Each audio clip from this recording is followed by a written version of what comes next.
Ana, e aí, o que você achou da manifestação?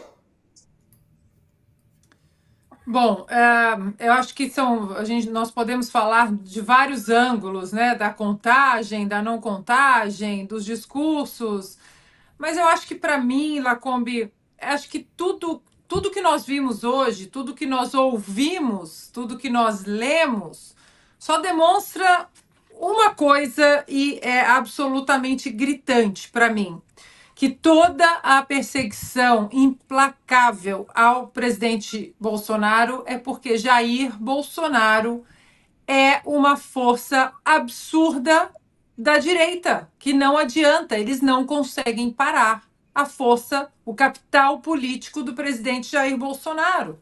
Podem ficar aí questionando se tinha 400 mil ou 10 mil, não importa, as imagens mostram um mar de gente. Mas essas imagens de hoje, para mim, elas são um resumo do que o presidente Bolsonaro vem mostrando desde que ele saiu do controle, né, do executivo. Por onde ele passa no Brasil, ele carrega uma multidão, as pessoas vão ao encontro do presidente Bolsonaro no aeroporto, nos bares, nos botecos, na praia, nos comícios, nas reuniões. O presidente Bolsonaro está com o povo e o povo está com o presidente Bolsonaro. Isso é fato. Eles podem combinar a narrativa que for com o consórcio, com o STF, com a primeira turma, com o TSE, com as blogueiras da Globo News. Não adianta. O único jeito de não vermos o que nós vimos hoje, que para mim é um resumo do que está acontecendo desde o final de 2022, é arrancando os olhos. Só isso, porque ele continua uma força política, o único nome hoje para candidato à presidência da República, se ele vai conseguir se tornar elegível de novo, como os americanos falam, né? We cross that bridge when we get there. A gente cruza essa ponte quando a gente chegar lá. Mas hoje esse é o único nome. E não adianta ficar com essa. Empurrando as falácias que eles empurram nas redes sociais e até nas manchetes da velha e carcomida imprensa, que não adianta. O presidente Bolsonaro tem uma força política e uma conexão orgânica com seu eleitorado que só aumenta e que não vai a lugar algum.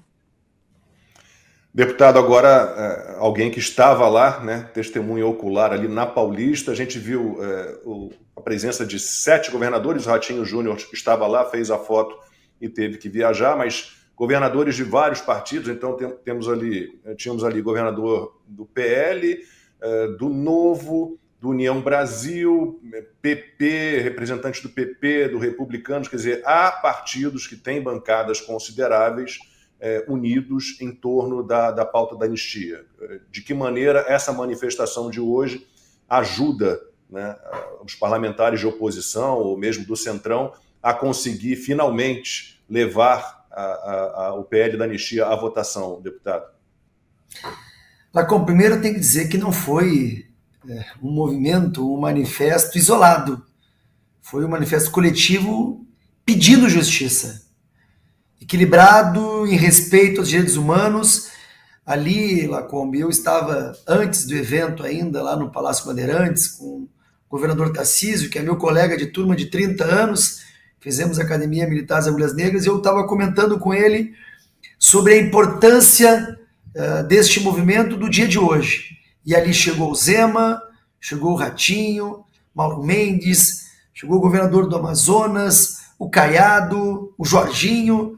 O Cláudio Castro não veio porque está tendo os problemas de enchente no Rio de Janeiro, então nós estamos falando de 8 governadores que são os governadores dos principais estados do Brasil.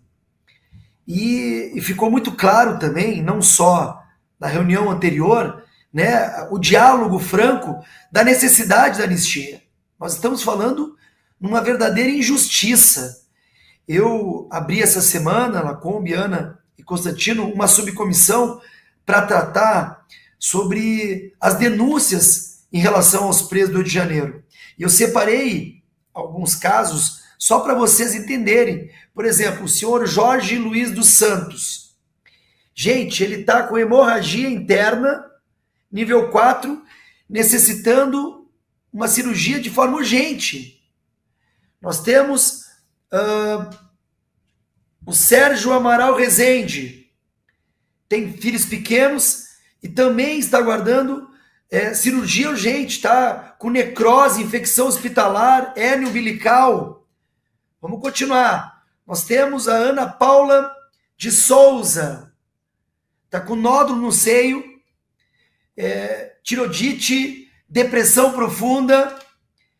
Temos a Josanita de Almeida, também com filhos pequenos, casos de epilepsia, depressão, bipolaridade.